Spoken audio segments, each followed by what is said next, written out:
This is Gina Rose Rado and welcome to my video. Introduction to Society, Community and Education. Sociological Perspectives. But before anything else, let us first know the lesson objectives for this topic. So, at the end of the lesson, the students will be able to K. Identify the different sociological perspectives. S. Create a concept map showing the difference between consensus and conflict theory, structural functionalism, and the interactionist theories. And A. Appreciate the importance of the different sociological perspective in education through making a reflection.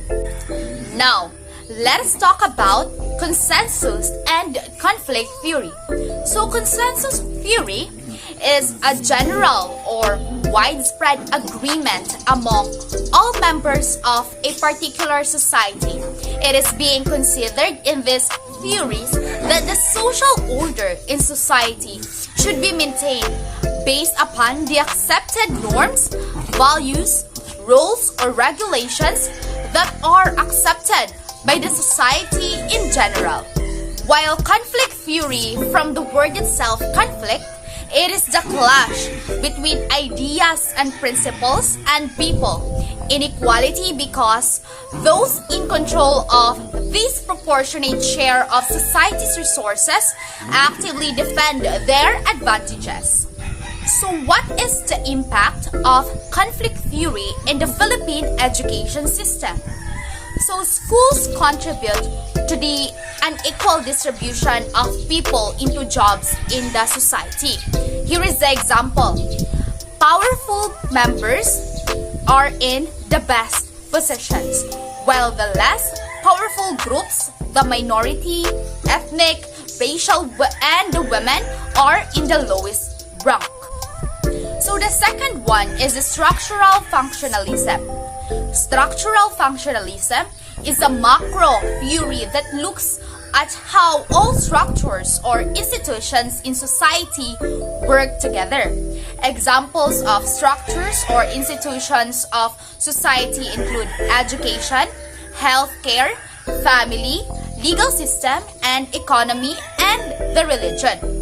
So Parsons' structural functionalism has four functional imperatives, also known as AGIL or AGIL scheme. Number one is A. Adaptation. A system must cope with external situational exigencies. It must adapt to its environment and adapt environment to its needs. The second one is the goal attainment, the G. A system must define and achieve its primary goals. The third one is the I, integration. A system must regulate the interrelationship of its component parts. It must also manage the relationship among the other three functional imperatives, which are the A, the G, and the L. And last is the latency or the pattern maintenance. A system must furnish, maintain, and renew both the motivation of individuals and the cultural patterns that create and sustain the motivation. Parsons designed the AGIL scheme to be used at all levels in the theoretical system. The behavioral organism is the action system that handles the adaptation or the A function by adjusting to and transforming the external world. The personality system performs the goal attainment or the G function by defining system goals and mobilizing resources to attain them. The social system copes with the I, which is the integration function, by controlling its component parts. And finally, the cultural system performs the L, the latency function, by providing actors with the norms and values that motivate them for the action.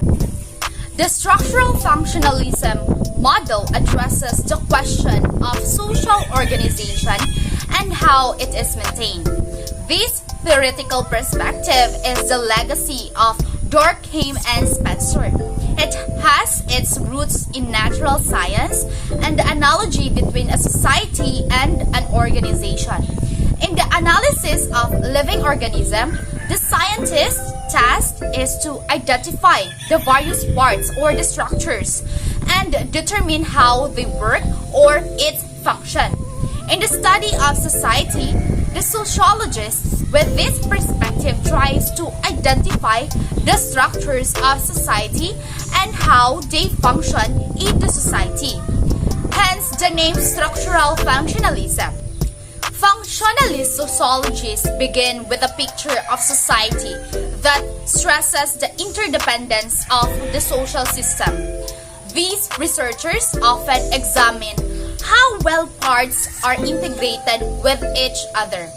Functionalists view society as a kind of machine, where one part articulates with another to produce the dynamic energy required to make a society work.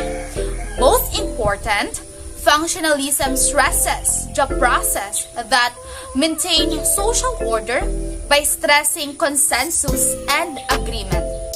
Although functionalists understand that change is inevitable, they underscore the evolutionary nature of change.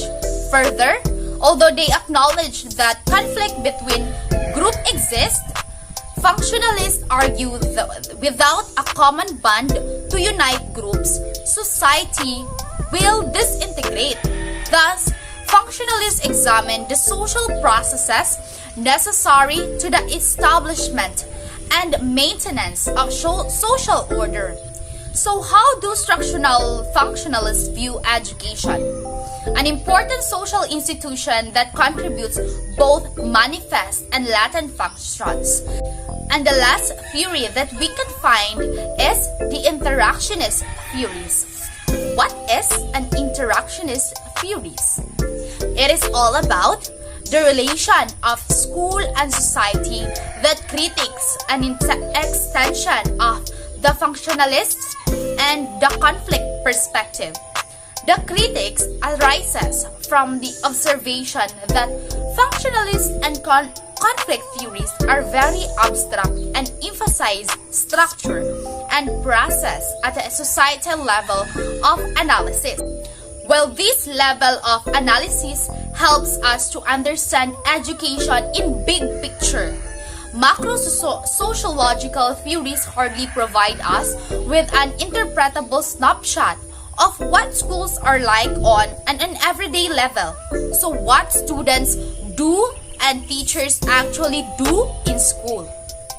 Interactionist theories attempt to make the commonplace strange by turning on their heads everyday taken for granted behaviors and interactions between students and between students and teachers. It is exactly what most people do not question that is most problematic to the interactionists. So in this theory, we can find the two parts that are the symbolic interactionism and the non-symbolic interactionism. Symbolic interactionism, an interactionist theory, has its origin in the social psychology of early 20th century. Sociologists George Herbert Mead and Charles Horton Cooley. Mead and Cooley examines the way in which the individuals are related to society through ongoing social interactions.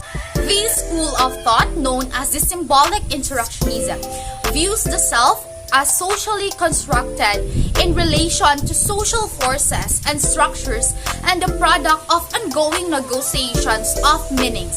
Thus, the social self is an active product of human consensus theory. The second one is the non-symbolic interactionism.